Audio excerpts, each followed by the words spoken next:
The procedure for performing an automated assay starts with large volume cell culture and careful preparation of reagents. All chemicals are prepared using the Biomech automation liquid handling stations, and in this case a series of drugs is prepared with appropriate dilutions. These are usually prepared in 96 well plates, depending on the volume necessary for the assay.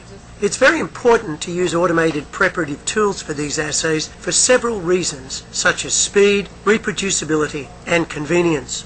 In our laboratory, we use several different robotic systems depending on the needs for that particular assay. When cells are finally prepared, they're incubated in an automated CO2 incubator. Some preparative procedures are performed under sterile conditions, and where this is necessary, the cells are manipulated using special liquid handling units such as the Biomech 3000, which is placed inside the hood. Here we dispense our HL60 cells for this particular assay, and then chemicals are added for the incubations that may take from 1 to 24 hours, again depending upon the assay. When the plates have been incubated, the cells are washed and various indicator functional dyes are added before the flow cytometry component begins. After this, they move to the hypercyte robot to begin collection of data. In most of our functional assays, we only use 384 well plates and require about 5,000 cells per well. So we sample for just 1 second, making the time for a 384 well plate just under 10 minutes.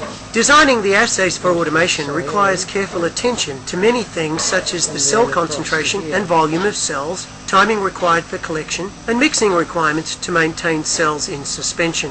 Data are saved on the cyan cytometer and then automatically transferred to the hypercyte software. At this point, we save the files immediately as 384 list mode files, and all further data manipulation is performed on the PlateAnalyzer software. When the plate is finished, the technician can immediately check that the assay performed properly, and the next plate is then run. You will note that as the cursor is moved in the top left time plot, you see the wells in the heat map in the center show up in the order they were originally collected, and this is a quick way to check what procedure was used to collect the cells originally. A variety of quick analyses can be performed immediately to check if the populations look okay, if the timing was correct, and if an adequate number of cells were collected. In fact, since it only takes about 30 seconds to perform a complete analysis, it can actually be done immediately after the plate is run. There are many options for visualizing data, something that in the flow cytometry world find useful for rapid evaluation of complex data sets. This is now a complete assay system from preparation to final analysis using high throughput automated procedures.